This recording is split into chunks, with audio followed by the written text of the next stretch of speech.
Assalamualaikum warahmatullahi wabarakatuh. Baiklah teman-teman, pada video kali ini kita akan membahas latihan pemahaman kembali.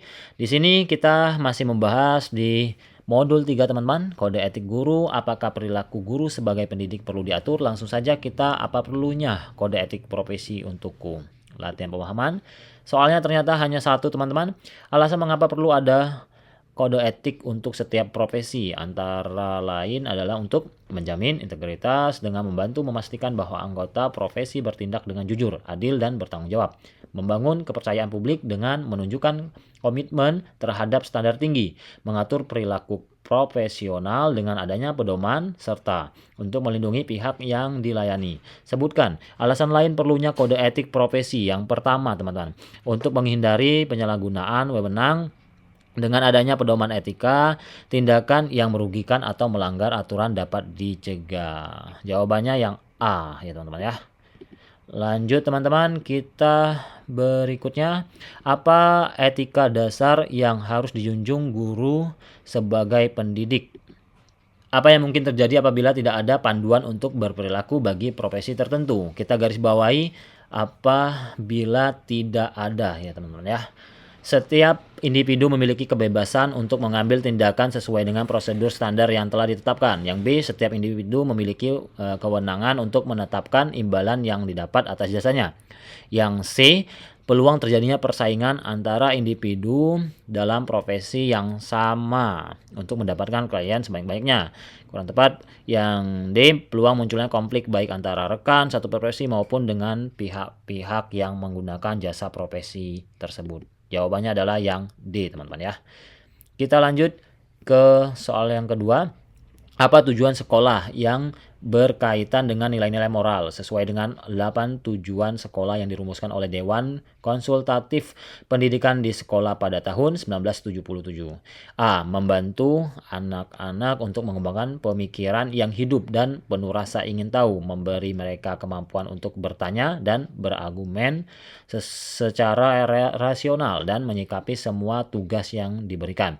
Yang B, menanamkan rasa hormat terhadap nilai-nilai moral terhadap orang lain dan terhadap diri sendiri, serta toleransi terhadap ras, agama, dan cara hidup lain. Jawabannya tentu saja yang menanamkan rasa hormat, teman-teman ya.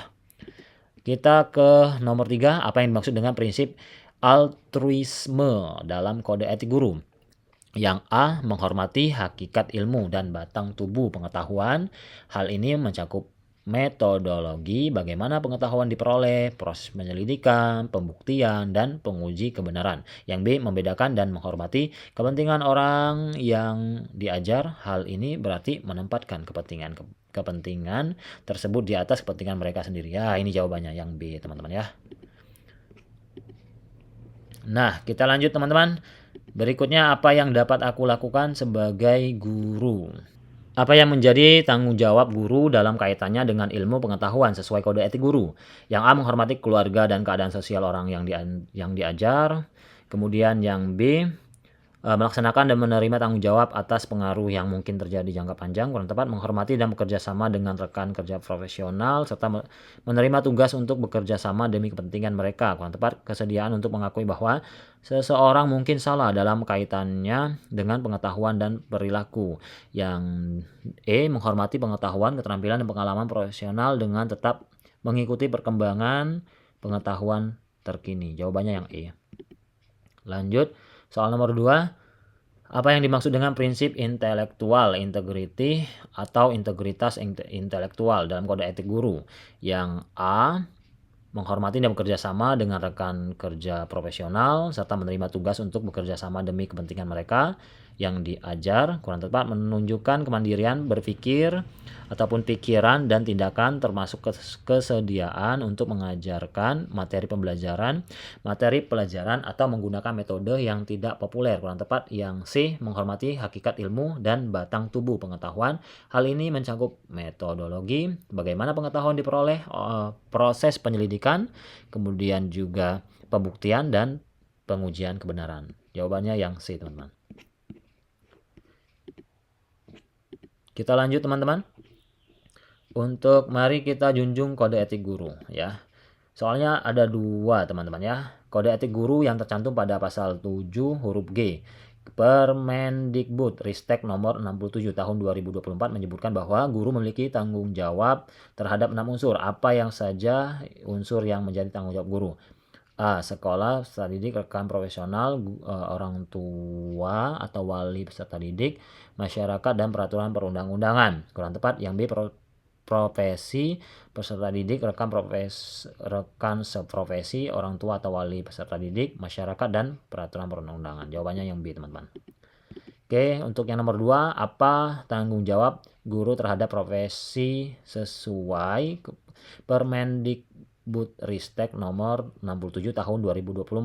Yang A. Memberikan keteladanan dan menumbuh kembangkan sikap bangga dan cinta tanah air. Kurang tepat. Menjalankan tugasnya dengan penuh tanggung jawab. Kurang tepat. Menjaga sikap kebersamaan, menjalin hubungan profesional, kesetiakawanan, dan empati antar sesama rekan seprofesi. Kurang tepat. Mengedepankan musyawarah untuk mufakat, memiliki motivasi, serta menjaga harkat dan reputasi profesi. Jawabannya yang D, teman-teman ya. Kita lanjut ke berikutnya, teman-teman. Telaah kasus pelanggaran kode etik. Di sini soalnya hanya satu. Pelanggaran kode etik apa yang dilakukan oleh Pak Dudung pada kasus tersebut? Kita baca dulu. Pak Dudung adalah seorang guru geografi favorit anak-anak. Beliau dapat menjelaskan materi dengan baik, bersedia memberikan pembelajaran tambahan bagi murid yang membutuhkan, dan dapat menjalin hubungan yang baik dengan orang tua. Orang tua yang puas dengan kinerja Pak Dudung seringkali memberikan bingkisan kepada beliau di akhir tahun pembelajaran. Pada saat kenaikan kelas, salah satu orang tua tersentuh melihat kondisi motor Pak Dudung yang sudah tua, kemudian membelikan motor baru untuk beliau tanpa sepengetahuan kepala sekolah dan guru-guru lain. Sebagai ungkapan rasa terima kasih, Pak Dudung memberikan sesi tambahan belajar kepada murid orang tuanya memberikan motor tersebut, kemudian serta membantu menyelesaikan tugas-tugas sekolah murid tersebut. Nah, jadi jawabannya di sini yang A, integritas intelektual, yang B, ada integritas kejujuran, yang C, altruis, yang D, imparsialitas, yang E, kerendahan hati. Jadi jawaban yang paling tepat adalah yang D, teman-teman ya, imparsialitas, teman-teman. Oke, kita lanjut, teman-teman. Tinggal dua lagi. Masuk ke kode etik sekarang. Apa tanggung jawab guru kepada rekan sesama guru sesuai Permendikbudristek nomor 67 tahun 2024? A. Menjaga sikap kebersamaan, menjalin hubungan profesional, kesetiakawanan, dan empati antar sesama rekan profesional ataupun seprofesi, teman-teman ya. Jawabannya tentu saja yang A, teman-teman. Kita ke soal yang terakhir, teman-teman. Mari lakukan aksi nyata. Di sini soalnya cuma satu. Apa yang tidak boleh dilakukan oleh guru berdasarkan Permendikbudristek nomor 67 tahun 2024? A. Berpartisipasi dalam organisasi profesi untuk menyuarakan kepentingan guru. Benar. Ikut dalam politik praktis, politik transaksional, dan terafiliasi dengan partai politik. Tentu saja jawabannya yang B, teman-teman ya. Kita nggak boleh, teman-teman ya. Nah, sudah selesai, teman-teman semuanya. Tinggal kita mengisi cerita reflektifnya. Semoga dapat bermanfaat. Semangat pejuang PPG tahun 2025 ini. Wassalamualaikum warahmatullahi wabarakatuh.